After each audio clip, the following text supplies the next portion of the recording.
സംവിധായകൻ രഞ്ജിത്തിനെതിരെ പുതിയ പീഡന പരാതി ഉയർന്നിരിക്കുകയാണ്. അപ്പോൾ എങ്ങനെ നോക്കിക്കാണുന്നു ഇതിനെ?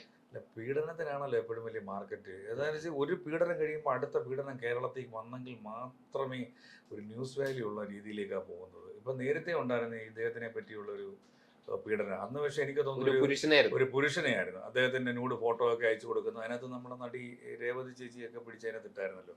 ആവശ്യമൊന്നും ഇല്ലേ? രേവതിയും പിടിച്ചിട്ടിരുന്നു. അത് മാത്രമല്ല, മുമ്പ് ഒരു നടിയുമായിട്ട് ബന്ധപ്പെട്ടുകൊണ്ടും ഒരു വിവാദങ്ങളൊക്കെ ഉടലെടുത്തിട്ടുണ്ടായിരുന്നു അല്ലെ, ഇദ്ദേഹവുമായിട്ട് ബന്ധപ്പെട്ട് മുൻകാലഘട്ടങ്ങളിൽ. ഇപ്പം അത് നടിയായിരുന്നു. അത് ഇപ്പൊ പുറത്ത് പറയുന്നതിൽ ഈ പറഞ്ഞ പോലെ ബുദ്ധിമുട്ടുണ്ടാവില്ല. ഇരകളുടെ പേര് പറയുന്നതിൽ ബുദ്ധിമുട്ടുണ്ടാവില്ല സ്വാഭാവികമായിട്ട്. അപ്പോ അങ്ങനെ അത് ഇതിനകത്ത് രേവതി ചേച്ചിയുടെ പേര് പറഞ്ഞത് വിഷയാവുമല്ലോ. പക്ഷെ പ്രതിയായിരുന്നില്ലേ? പ്രതിസ്ഥാനത്തായിരുന്നു.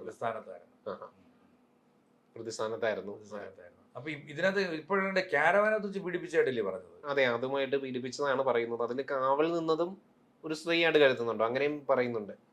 സ്ത്രീകൾ തന്നെ കാവൽ നിന്നു എന്നുള്ളതാണ് പ്രാഥമികമായിട്ടുള്ള റിപ്പോർട്ട്. സംവിധായകനല്ലേ കേരളത്തിലെ പ്രഗത്ഭനായ സംവിധായകനാണ്. അതോടൊപ്പം തന്നെ അദ്ദേഹത്തിന് ഈ പറയുന്ന പോലെ ജാതീയതയോട് താല്പര്യമുള്ള വ്യക്തിയായിട്ട് തോന്നിയിട്ടുണ്ടോ താങ്കൾക്ക്? കേരള സിനിമയ്ക്ക്, മലയാള സിനിമയ്ക്കകത്ത് മികച്ച ജാതി കഥാപാത്രങ്ങൾ കൊണ്ടുവന്ന കക്ഷിയാണ് ശ്രീ രഞ്ജിത്ത്.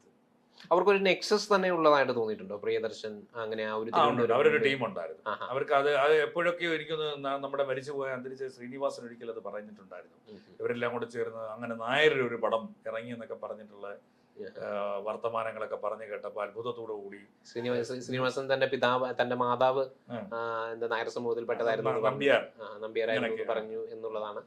സമസ്ത മേഖലയിൽ ഓടിക്കൊണ്ടിരിക്കുന്നത് ജാതി തന്നെ. സമസ്ത മേഖലയിലും ജാതിയും അതോടൊപ്പം തന്നെ സ്ത്രീപീഡനവുമാണ് ഓടിക്കൊണ്ടിരിക്കുന്നത്. ഇത് രണ്ടിനുമാണ് വാല്യൂ അല്ലേ? ഇത് രണ്ടിനുമാണ് വാല്യൂ ഉള്ളത്. എല്ലാ മേഖലയിലും വാല്യൂ ഉള്ളത് ഇതിന് തന്നെയാണ്. അപ്പൊ എനിക്ക് മനസ്സിലാകാത്ത ഒരു കാര്യം എന്ന് പറയുന്നത്, ഈ പരസ്പര സമ്മതത്തോടു കൂടി നടന്നിട്ടുള്ള ബന്ധങ്ങൾ ഒരുപാടുണ്ടല്ലേ ഇപ്പൊ ഇദ്ദേഹവുമായി ബന്ധപ്പെട്ട്.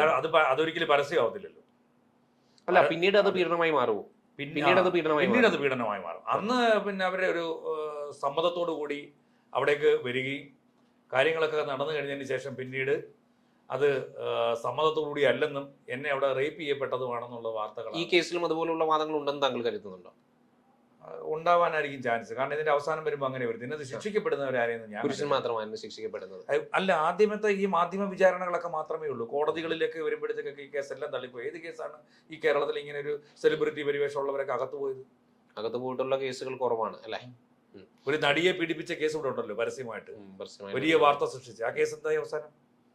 വെറുതെ വിട്ടില്ലേ? അത് പല ഊഹാഭോഗങ്ങൾ അതിലുമായിട്ട് ബന്ധപ്പെട്ടുകൊണ്ട് നിലനിന്നല്ലോ. ഊഹാഭോഗം മാത്രമായിരുന്നില്ലല്ലോ, വലിയ സംഭവമല്ലേ. പ്രതികളെ പിടിക്കുകയും പ്രതികളെ അറസ്റ്റ് ചെയ്തെടുക്കുകയും അതിന്റെ ക്രിമിനൽ കോൺസ്പിറസി വെളി വന്നത് അങ്ങനെ. ഇപ്പൊ ഇദ്ദേഹവുമായിട്ട് ബന്ധപ്പെട്ടുകൊണ്ട് മറ്റു പല കേസുകളും പുറത്തു വരാനുണ്ടെന്നാണ് ഒരു പ്രമുഖ സംവിധായകൻ പറയുന്നത്. അതിനെപ്പറ്റി എന്ത് പറയുന്നു? പിന്നെ എന്തോ ഒരു തുടരെ വരാനിരിക്കുന്നതാണോ? തുടരെ വരാനിരിക്കുന്നുണ്ട് ഇദ്ദേഹത്തെ പറ്റി തന്നെ ഒരു പുതിയ സംവിധായകൻ, അല്ല ഒരു പ്രമുഖ സംവിധായകൻ പറയുന്നത്. അതിനെ താങ്കൾ എങ്ങനെ നോക്കി കാണുന്നു? ഇദ്ദേഹം നമ്മുടെ ഈ അടുത്തിടയ്ക്ക് ഇത് കോർപ്പറേഷന്റെ ഫിലിം അക്കാദമിയുടെ ഒക്കെ ഫിലിം അക്കാദമിയുടെ ചെയർപേഴ്സൺ ആയിരുന്നു.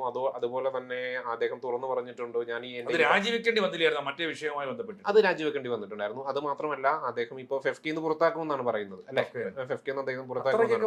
പിന്നെ പറ്റുമോ? കാരണം പുള്ളി പ്രബലനായ, അതിനുശേഷം എല്ലാം ഒന്ന് കെട്ടടങ്ങി മേഖലകളിലാണ് നിർമ്മാണം, അതോടൊപ്പം തന്നെ അഭിനയം, ഡയറക്ഷൻ, തിരക്കഥ, 4 മേഖലകളിൽ എല്ലാം ഒന്ന് കെട്ടടങ്ങിയതിനു ശേഷം വീണ്ടും അദ്ദേഹത്തെ തിരിച്ചെടുക്കുമായിരിക്കും അല്ലെ?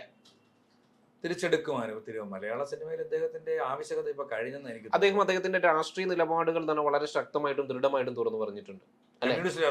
കമ്മ്യൂണിസ്റ്റ് രാഷ്ട്രീയമാണ്. പക്ഷേ അദ്ദേഹം പറയുന്ന ചില കാര്യങ്ങൾ, അദ്ദേഹത്തെ കുറിച്ചൊക്കെ പറഞ്ഞു കേട്ടിട്ടുള്ള സിനിമകളുടെ കഥകളിലാണെന്നുണ്ടെങ്കിലും എല്ലാം പല ജാതി പരാമർശങ്ങൾ നടത്തിയിട്ടുള്ളതായും അദ്ദേഹത്തിന് ആ കാഴ്ചപ്പാടുകൂടി കാണത്തുള്ളൂ എന്നൊക്കെ രീതിയിലുള്ള വർത്തമാനങ്ങൾ ധാരാളം. കമ്മ്യൂണിസ്റ്റുകാരുടെ കമ്മ്യൂൺ എന്തിനെയാണ് സൂചിപ്പിക്കുന്നത്? ഇദ്ദേഹവും ആ ഒരു തലത്തിൽ നമുക്ക് കെട്ടാൻ കഴിയും. കമ്മ്യൂണിസ്റ്റുകാരുടെ കമ്മ്യൂൺ എന്ന് സൂചിപ്പിക്കുന്നത് എന്തിനെയാണ്? ഇത്തരം തരത്തിലുള്ള പരസ്ത്രീ ബന്ധങ്ങളെയല്ലേ അത് സൂചിപ്പിക്കുന്നത്? പരസ്ത്രീ ബന്ധങ്ങൾ ഫിലിം ഫീൽഡ് അല്ലേ? ഇതിനകത്ത് പണ്ടുതൊട്ടേ പറയുന്നുണ്ടല്ലോ, ഇതിനകത്ത് കാണിച്ചെങ്കിലേ കാര്യങ്ങൾ നടക്കത്തുള്ളൂ എന്നൊരു വർത്തമാനം ഉണ്ടല്ലോ. അപ്പൊ സ്വാഭാവികമായിട്ടും ഈ മേഖലയിൽ വരുന്നവരൊക്കെ അത് അറിഞ്ഞു വരണം. അല്ലെന്നുണ്ടെങ്കിൽ ഇതുപോലെ പ്രതീക്ഷിച്ചേ വരാൻ കഴിയുള്ളൂ. അതിനുശേഷം പീഡന പരാതി ആരോപിക്കരുത്. അതാണ് താങ്കളുടെ നിലപാട്. അല്ല, നിലപാടിന്റെ അല്ലേ ഞാൻ പറഞ്ഞ, അതായിരിക്കാം കുറച്ചുകൂടെ വൃത്തി. കാരണം ഇല്ലെന്നുണ്ടെങ്കിൽ ഇവർ ഈ ഫീൽഡിലേ ഇല്ല. കാരണം ഈ അഭിനയമോഹമായിട്ട് ചെന്ന് കയറുമ്പോൾ ഇത് പണ്ട് തൊട്ടേ ഉള്ളതാണല്ലോ. ഇത് അല്ല, സിനിമ തുടങ്ങിയ കാലം തൊട്ടേ ഉള്ളതല്ലേ? കാസ്റ്റ് ആൻഡ് കൗസ്റ്റ് പ്രതീക്ഷിച്ച് മാത്രമേ ഈ സിനിമാ മേഖലയിൽ വരാൻ ആവൂ എന്നുള്ള ഒരു നിലയിലേക്ക് ഇന്നല്ല പണ്ടും മലയാള സിനിമ. പിന്നെ എന്ത് അല്ലാതെ എന്ത് നടന്നിട്ടുള്ളത് അതിനകത്ത്? അപ്പോ ഇതിനകത്ത് മൂടി വെക്കാൻ നിന്ന് കഴിഞ്ഞാൽ അവർ മൂടപ്പെട്ടു പോകും. അവർ തുറന്നു കാട്ടാൻ ശ്രമിച്ചാൽ അവരെ 4 പേര് അറിയും. അപ്പോൾ നമ്മൾ ഈ പറയുന്ന സ്ത്രീപക്ഷ നിലപാടുകളൊക്കെ അതിന് സ്ത്രീപക്ഷ നിലപാടുമായി ബന്ധപ്പെട്ടിട്ട് ഇപ്പൊ അവരുടെ WCC അവരുടെയൊക്കെ നിലപാടുകളൊക്കെ എവിടെ കൊണ്ടുവന്ന് കളഞ്ഞു? അവരാർക്കൊക്കെ വേണ്ടി നിന്നു?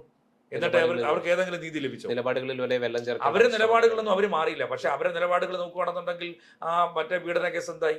അല്ല, ഞാൻ ചോദിക്കുന്നത് ഭാവനയുമായി ബന്ധപ്പെട്ട് പറഞ്ഞുകൂടാ, ആ കേസുണ്ടല്ലോ, അത് പറഞ്ഞുകൂടാ, അവരുടെ പേര് പറഞ്ഞുകൂടാ, എങ്കിൽ പോലും അത് ജീവിതയുടെ കേസ്. പിന്നെ പരസ്യമായിട്ട് അവർ തന്നെ വന്ന് പറഞ്ഞിട്ടുണ്ട് ലാസ്റ്റ്, എനിക്ക് നീതി കിട്ടിയില്ല. അല്ല, ഇതിൽ ഞാൻ ആലോചിക്കുന്നത് ക്യാരവന്റെ പുറത്തൊരു സ്ത്രീ തന്നെ കാവൽ നിന്നിരുന്നു എന്ന് പറയുമ്പോൾ ഇതൊക്കെ ഇതിനകത്ത് സ്വാഭാവികമായിട്ട് നേരത്തെ ആ ക്യാരവാനിൽ കയറുന്നതിന് മുമ്പ് ചിന്തിക്കണം, അദ്ദേഹം എന്നെ ആ രീതിയിൽ ചെയ്യപ്പെടുമോ, അല്ലെങ്കിൽ അവിടെ എന്തുകൊണ്ട് അത് ഒച്ചപ്പാടുണ്ടാക്കിയില്ല? അതാണ് ഞാൻ ആലോചിക്കുന്നത്. അത് അന്നേരം എന്തുകൊണ്ട് പ്രതികരിച്ചില്ല എന്നുള്ളതാണ്. ചിലപ്പോൾ അവസരം. ഞാൻ ഈ അടുത്തിടയ്ക്ക് വേറൊരു ചർച്ചയിൽ പങ്കെടുത്തപ്പോൾ ഇതുപോലെ പറഞ്ഞായിരുന്നു. ഞാൻ ചോദിച്ചു, നിങ്ങൾക്ക് ഇപ്പോൾ ഇവിടെ നിന്ന് ധൈര്യം വന്നെന്ന് പറഞ്ഞാൽ എനിക്ക് സൗകര്യമുള്ളപ്പോൾ ധൈര്യം വരുമെന്നാണ് പറഞ്ഞത്. അപ്പോൾ എനിക്ക് തോന്നുന്നു സൗകര്യമുള്ളപ്പോൾ വഴങ്ങി കൊടുക്കുകയും സൗകര്യമുള്ളപ്പോൾ പ്രതിഷേധിക്കുകയും ചെയ്യുന്നതാണ് നിലപാട്.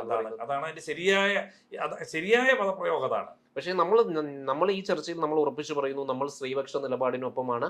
സ്ത്രീകളെ ആര് കൈകേറ്റം ചെയ്താലും, സ്ത്രീകളെ ആര് ഏത് തരത്തിലുള്ള പീഡന ശ്രമങ്ങൾ നടത്താൻ ശ്രമിച്ചാലും, നമ്മൾ അത്തരം ഉള്ള ഈ പറയുന്ന അത് നടപ്പാക്കാൻ ശ്രമിക്കുന്ന പുരുഷ മേലാളന്മാർക്കെതിരെ നമ്മൾ ശബ്ദിച്ചുകൊണ്ടേയിരിക്കും. അല്ലെ? നമുക്ക് ശബ്ദിക്കാൻ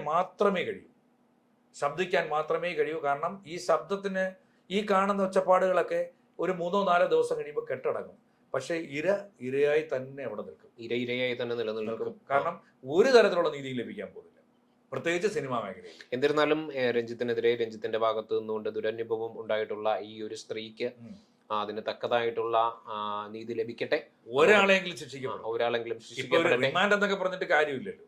യഥാർത്ഥത്തിൽ ഇവിടെ നിൽക്കുന്ന ഒരാളെ പ്രത്യേകിച്ച് റിമാൻഡ് ചെയ്യേണ്ട കാര്യമില്ല. വീട്ടുതുടങ്കിൽ വെച്ചിരുന്നാൽ മതി. അയാൾ പ്രത്യേകിച്ച് തെളിവൊന്നും നശിപ്പിക്കാൻ പോകുന്നില്ല. റിമാൻഡ് ഒന്നും ചെയ്യാതെ തന്നെ കേസെടുക്കുക, അതിനുശേഷം ശിക്ഷിക്കുക. ഇത് റിമാൻഡ് പീരീഡ് കഴിഞ്ഞ് 3-4 കൊല്ലം ഈ കേസ് പറയാൻ നടക്കണം. അതിനിടയ്ക്ക് ചിലപ്പോൾ ഇരയുണ്ടാവാം, ചിലപ്പോൾ പിന്നെ വേട്ടക്കാരൻ തീർന്നു പോയെന്നിരിക്കാം. അപ്പൊ എന്നിരുന്നാലും ഈ ഒരു ഇരയ്ക്ക് ശക്തമായിട്ടുള്ള ഒരു നീതി ലഭിക്കട്ടെ എന്ന് നമുക്ക് പ്രത്യാശിക്കാം.